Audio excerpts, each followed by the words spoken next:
উত্তর কলকাতার সিমলাপাড়া প্রধানত মিষ্টান্ন শিল্পের জন্য এই এলাকা পরিচিত হলেও একদা অনেক ব্যবসায়ী পরিবার এই অঞ্চলে বসবাস করতেন।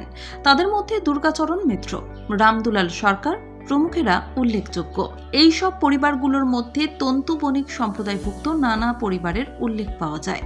পলাশীর যুদ্ধের প্রায় বছর 20 পর অর্থাৎ 1775 সাল নাগাদ হাজার দেড়েক তন্তুবাই ও তন্তু বণিক সম্প্রদায়ের মানুষ কোম্পানির অনুমতি নিয়ে শিমুলিয়ায় বসবাস করতে আসেন।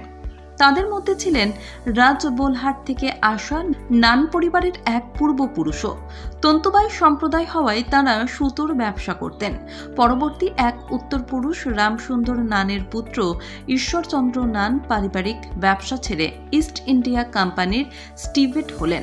দীর্ঘ 40 বছরের কর্মজীবনে ঈশ্বরচন্দ্র প্রভূত অর্থ উপার্জন করেন। পৈতৃক ভদ্রাসন প্রাচীন হয়ে যাওয়ায় সে বাড়ি ছেড়ে ওই এলাকাতেই বিশাল বাড়িও নির্মাণ করেছিলেন। এছাড়াও কিনলেন বেশ কিছু ভূসম্পত্তি। সেই সঙ্গে নির্মাণ করলেন এক কালী মন্দির। এই মন্দির নির্মাণের পশ্চাতে রয়েছে আরও এক ইতিহাস। নান পরিবারের প্রতিবেশী কৃষ্ণমোহন সিংহের এই অঞ্চলে বেশ কিছু জমি জমা ছিল। একসময় তার বাসনা হয় দক্ষিণাকালীর মন্দির প্রতিষ্ঠার। সেই উদ্দেশ্যে তিনি বারাণসী থেকে কালো পাথরের এক দক্ষিণাকালের মূর্তি নির্মাণ করানোর বরাত দেন।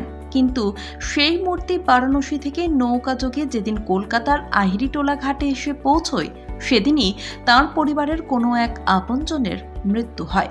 ওই ঘটনার কিছুদিন পরই কৃষ্ণ সিংহ প্রয়াত হন। তার মৃত্যুর পর পুত্রেরা সমস্যায় পড়লেন মূর্তি নিয়ে। প্রচলিত সংস্কার অনুযায়ী বিগ্রহ রাখলে তার নিত্য সেবা করা অবশ্য কর্তব্য। অথচ দৈব দুর্বিপাকের আশঙ্কায় মন্দির গড়ে মূর্তি প্রতিষ্ঠা করতেও পারছেন না। এমন একটা অবস্থায় তারা প্রতিবেশী ঈশ্বরচন্দ্র নানকে অনুরোধ করলেন ওই কালী মূর্তির ভার গ্রহণের জন্য। এই প্রস্তাবকে ঈশ্বরচন্দ্র দেবতার আশীর্বাদ বলেই মনে করলেন। তিনি সম্পূর্ণ গৃহস্থ ছিলেন।